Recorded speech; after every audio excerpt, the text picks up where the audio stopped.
Thing. Senator, great to see you. Thanks for being here. So what do you make Megyn, of it? it's always a pleasure to be with you. Lucifer in the flesh. He's never worked with a more miserable son of a bee, and over his dead body will you be president? Well, you know, I think that reveals everything that's wrong with Washington. Let's start with a little bit of facts. He claims he's never worked with anyone more miserable. I don't know John Boehner. He and I have never worked together. I've probably met him 2, 3, 4 times in my life. I'd be surprised if we've said 50 words to each other, and everything we've ever said has been empty pleasantries. Good to see you, Mr. Speaker.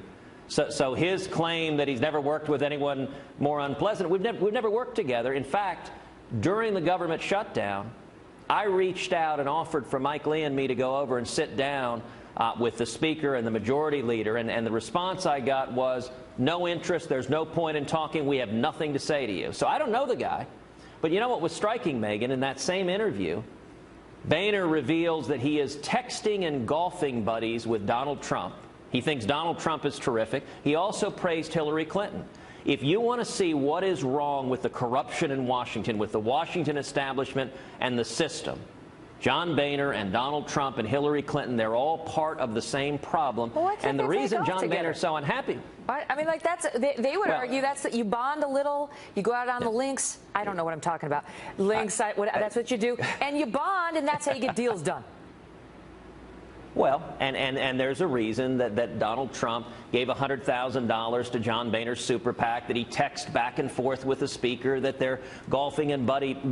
If you think John Boehner is the kind of leader you want in the Republican Party, then Donald Trump is your guy. If you think Harry Reid and Nancy Pelosi are good leaders in Congress, then Donald Trump is your guy, because Donald Trump has given big checks to Harry Reid and Nancy Pelosi and Hillary Clinton. Let me switch gears. And you know what I find interesting, but sure, what I find interesting real quickly is that Donald is trying very hard, and the media is trying to very hard, is to paint him as like somehow standing up to the system. Donald Trump and Hillary Clinton and John Boehner are the system, and the reason John Boehner's mad at me is that I stood with the people who elected me and led the fight to repeal Obamacare, to stop amnesty, to stop the debt. And there's like nothing Washington hates more than it's not just that, it's the debt ceiling, it's amnesty. He doesn't like being held accountable by the voters. With all the respect to Mr. Boehner, we're giving him too much time. I want to talk about Carly Fiorina, because you know she is beloved by many Republicans, and yet a lot of people yesterday said, well, this is just a stunt. He's 400 delegates away from securing the nomination. Trump is way ahead of him in the popular vote, 3 million or so. What's he doing naming a running mate? What's your answer? Well, listen, number one, Carly is fantastic. She's a strong leader. It illustrates the kind of team that will be in the administration if I'm elected president. But number two, this is an unusual year by any measure. And this nomination, naming her as my VP nominee, ensures that we have a clear choice in this election. Between Carly and me on the one side, a positive, optimistic, conservative, forward-looking campaign with real policy solutions to bring jobs back to America, to raise wages, to bring manufacturing jobs back to America, to defend the Constitution and Bill of Rights and keep us safe.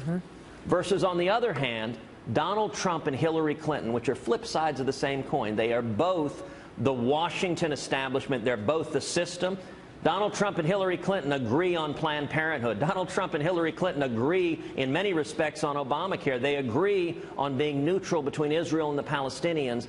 And the contrast, the voters in Indiana and going forward deserve a clear choice between Carly and me on the one hand, a positive, optimistic, conservative campaign, and Donald Trump and Hillary Clinton, both of whom have gotten rich buying and selling influence in Washington, D.C. He denies that. So but just for the record, he denies that he's for Obamacare. He says he's very against it and so on. But I want to ask you about the delegate count. Well, but let's be clear, Megyn. I don't want to get into a discussion about Obamacare. Just for the record, he denies that. He says he's against Obamacare and he wants to repeal it. Megyn, true or false? He said repeatedly he supports the individual mandate in Obamacare. He said that once to Anderson Cooper, and then he took it back. Okay, so that's a fact. So that is a fact. That is true. I'm trying true to move or the false? He discussion said forward, that the government should provide health care for everyone. He said that. I mean, agreed. Facts he matter. said that to Scott Pelley. Okay, I got you. Listen, I'm just trying. Just for the record, he's not here to defend facts himself. matter, and we can't just dismiss it. Well, he says it's not true. Well, he said it multiple times on television, looking in the camera. I got it. He said the government's going to pay for it. He wants to take care of everyone, and the government's going to pay for it. That's what he told Scott Pelley. Now that's the truth, but you know what, Megyn? He will say you're lying for repeating what he's saying. Okay, let me ask you this. But he wants to expand it. He doesn't like it because he thinks it doesn't go far enough. Okay, I don't like it. I'm going to repeal every word of it as president. He likes some form of government health care, is your point, whatever it's called. No, he likes massive government health care. He invokes Scotland and Canada. And Obamacare is the biggest job killer in America. If you're a small business owner, Donald Trump and Bernie Sanders are both going to increase the burdens on you. I'm going to repeal every word of it. And that's why we need a clear contrast. Donald Trump and Hillary are both You mentioned that. I'm trying to ask you about something that is concerning to your supporters. Who understand how important Indiana is to your campaign. Yeah. But the polls are showing that people, some 65% of Republicans, even people who support Ted Cruz, believe the person who enters the convention with the most delegates and the most votes should likely emerge as the nominee, even if it takes, even if he doesn't have a majority. And right now, as I mentioned, he's got 400 more delegates than you do. He's got 3.2 million more votes in the popular vote than you do. He won 27 states. You won 11. So given that, how could you possibly unite this party coming out of a contested convention? Well, let me answer it a couple of ways. Number one, nobody is going to get to 1237. Donald's not going to get there. I'm not going to get there. Donald can't get there. It's why he's so desperately trying to convince everyone the race is over, because he knows he shifted from the East Coast. But he's not going to. He is not going to, and he's not going to get to 1237. And even when folks try to do all sorts of math, he falls short. And we're going to a contested convention. And listen, the poll you cited, listen, of course people say yes to that poll. If you call someone up and says, should the person with the most votes win? Anyone goes, duh, yeah. How about asking the question that is really the relevant question? Should you have to earn a majority to be the nominee? No, I guarantee you 60, 70% will say yes to that as well. I mean, that's a poll question that's rigged. The Trumpsters push it out there because it suggests, I mean, if you ask anyone, should the person with the most votes win? Of course. But his argument is he should be the nominee even though he can't win a majority. And let me tell you, we're headed to Cleveland. There will be a contested convention. Donald Trump won't get to 1237. And when that happens, the highest vote total Trump ever has will be the first vote total. He will go steadily down. And I believe what we're seeing is the Republican Party uniting. And, Megyn, that's one of the reasons people are so excited with my naming Carly as my VP, because Carly has an incredible ability to unify and bring this party together. It's why 5 of the 17 Republican candidates who started have endorsed my campaign, including Carly, including Scott Walker and Jeb Bush and Lindsey Graham and Rick Perry. We are uniting the party.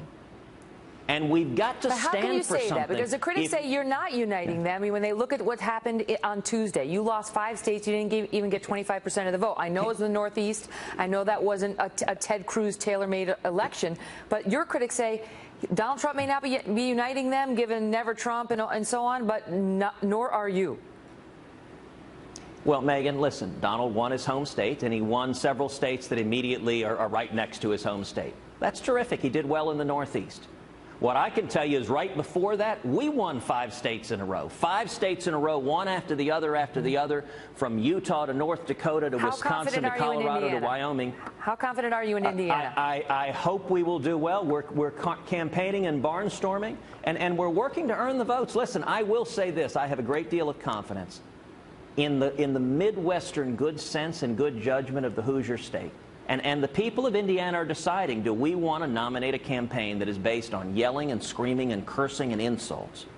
Or do we want a campaign with real solutions? You know, it's been 48 days since the last Republican debate. I think the people of Indiana deserve a debate. And by the way, today, Donald Trump gave a speech once again screaming that I'm a liar, because I did what you did earlier on the show. I actually point out his real record and what he says. And when you do that, when you tell the truth about Donald, he calls you a liar. Okay. Donald, I've got a great idea. Let's have a debate in Indiana, and let's talk about what you believe and what I believe, and in particular, solutions to bring jobs back to America. I've got a real economic agenda to bring manufacturing jobs back to Indiana, to raise wages. Donald doesn't know how to solve these problems, which is why he's unwilling to debate. And by the way, we have a new website. It's cruzcarly.com, cruzcarly.com, cruzcarly.com. It's great to see you. Thanks for being here, Senator Cruz. Always a pleasure, Megyn. Thank you.